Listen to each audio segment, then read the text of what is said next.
Hi, Lisa K. Donner here, editor-in-chief of LibertyNation.com, and with me today is our legal affairs editor, Scott Cosenza. Welcome, Scott. Thank you, Lisa. Well, the topic today is that Spartacus seems to want to do hand-to-hand combat.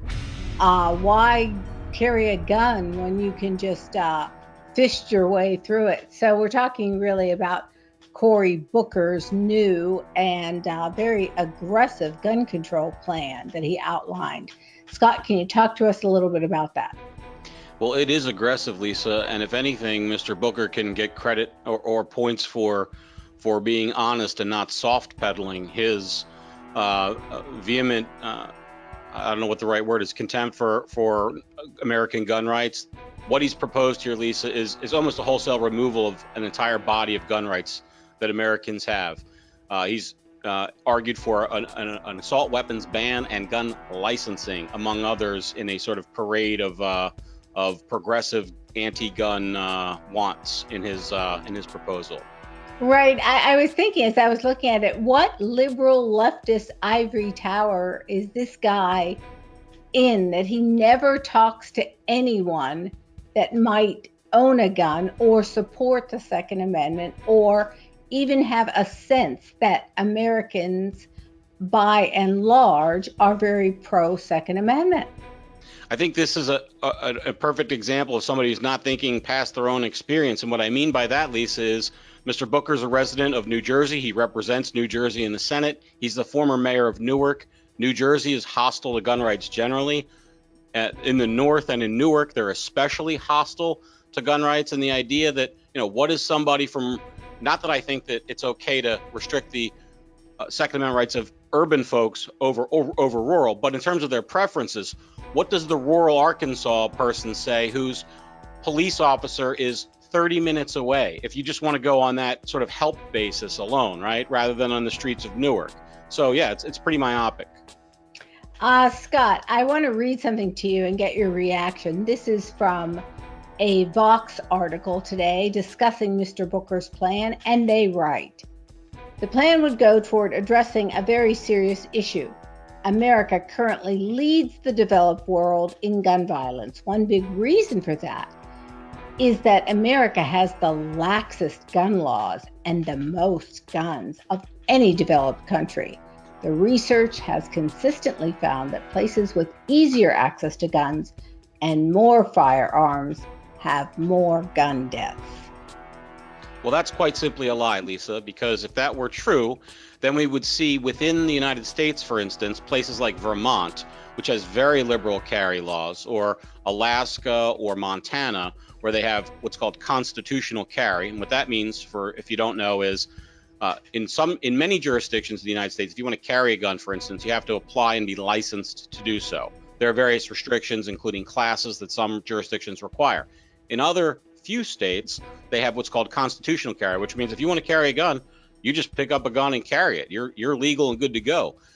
The same is true with purchase restrictions. Some places have higher purchase restrictions than others. So if that statement were true, that easier access to guns somehow caused violence or contributed to causing violence, we would know that by the data. The data does not suggest that. In fact, it shows the opposite. I think it was, I'm trying to recall the year in which John Lott published More Guns, Less Crime, in which he examined a county by county data level set, which showed, as the title suggested, that the more access people had to guns for ready self-defense lowered the incidence of crime in that area. Right. So just keep perpetrating the lie and maybe, saying it over and over, maybe people will believe it. So, Scott, the Washington Examiner mentioned today that Booker is actually suggesting that people get thrown in jail for owning assault weapons under his plan. Do you find this to be true or an exaggeration? Well, let's first say that he does use the word assault weapons in his release, but doesn't identify or define what those may be. He probably doesn't know what they are. Yes, that's true. They are whatever somebody tells him, right? The lobbyist tells him. To answer your question, it seems so, Lisa. I actually reached out to Senator Booker's press people to get clarification on this point as to whether his assault weapons and full capacity magazine ban that is mentioned is just going forward, which is to say, in previous federal assault weapons bans, what we had was a ban that took place, and manufacture and sale of new products from that date were banned, but not ones that were currently in private hands. Now with the bump stock ban, we do have a little bit of precedence here going forward for the confiscation, mandated confiscation or destruction of firearms or firearm accessories that are presently owned by Americans. So we've got many million of these rifles and magazines in private hands now, and whether we're going to make all those people felons and toss them into prison or not is a detail that has been left out of the plan, and I haven't gotten clarification yet from the press office if I ever will. Well, I'm sure Mr. Booker's press people are going to hop to and get right to you, Scott. But in the meantime, let's go over this licensing business. He equates having a license to drive a car with having a license to own a gun. I'm sure that every young person, Lisa, who got their license when they were a teenager got that nice long lecture where we learned that driving is a privilege and not a right. And we must obey the rules. And the truth is that owning a gun is a right, and it's not a privilege. And but see, this is a classic example, Scott. Excuse me for 1 second. I mean, this is exactly what the left thinks. The progressive insists that owning a gun is not a right; it's a privilege. Well, that's right, and that's what they've been fighting for ever since the Heller case came down the pike, and that was the Second Amendment case that established in Supreme Court law. I think it had been established prior by the Constitution itself, but in modern times, the Supreme Court hadn't weighed in on the right to keep and bear arms as an individual right. And that was the Heller case, authored by Justice Scalia in a 5-4 decision where they said it certainly is an individual right. And the left has been bucking against that decision ever since it came down, much like you might draw an analogy to the Roe v. Wade decision and the reception that has gotten on the right side, of the conservative side of things. That's the Heller decision on the left. Right.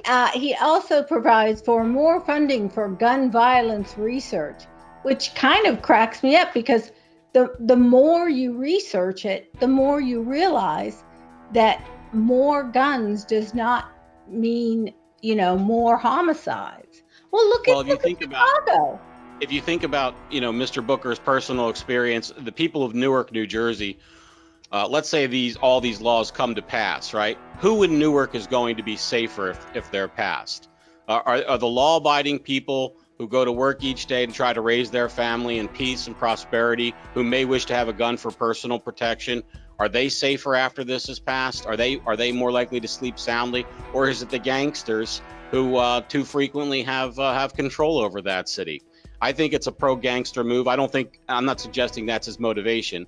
I just think that he's engaged in what we see as typical one-step thinking. We see a problem that involves guns. Let's ban guns. Well, in addition to the odiousness with which that treats our rights, our hard-won natural rights to be able to defend ourselves without calling 911 for permission to have them do so, it just won't work. So you'll have the added benefit of, you'll have the rights to be stripped and then be in a lesser security posture afterwards. It's a lose-lose, it seems like.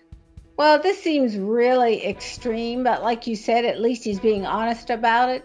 I would, being a Second Amendment enthusiast and gun enthusiast, I would be concerned, except that it's Cory Booker, and I'm not sure he's going anywhere too soon. Your final thoughts? Well, there's one other thing I think that bears discussing on this list, Lisa, and it is his announcement that he will instruct the IRS to try to revoke the National Rifle Association's tax-exempt status. And I thought that was particularly odious that a candidate for office. Now, the NRA has they fluctuate from time to time, but they've had as many as 1 million members. And I want to think that, what would you think of a Republican candidate for office that chose a lefty popular group that had almost 1 million members, 1 in every 300 Americans being a member of that group, and announced their campaign that they were going to direct the levers of government to frustrate their right to exist. And he also talks about the Consumer Product Safety Commission, giving them the power to regulate guns. And this is something we saw during the Clinton administration, Lisa, which was they couldn't win the issue legislatively. And so what they did was they just simply used all the powers and levers of government to try to enact their policy proposals outside the legislative process. Really, it was a precursor to President Obama's using his phone and his pen to change the law when he couldn't get Congress to do it. And I think that the people should be scared of this kind of thing, especially and always when it's used to rip their rights away and restrict liberty. It'd be one thing if he said, we're going to use the pen and the phone to increase our liberty and freedom. But that's not the case here. It's to restrict it and to tear it away. So it's a word to the wise. Yeah, I mean, I don't know what the membership of the Southern Poverty Law Center is, but it would be like saying, I'm going to deem them a non-legitimate organization because I don't like what the hell they do. Yeah. All right. So this is very disconcerting, but I suppose this is maybe the first of many of these coming from the conga line on the left. Thank you very much. Scott D. Cosenza, Liberty Nation's legal affairs editor. Thanks, Lisa.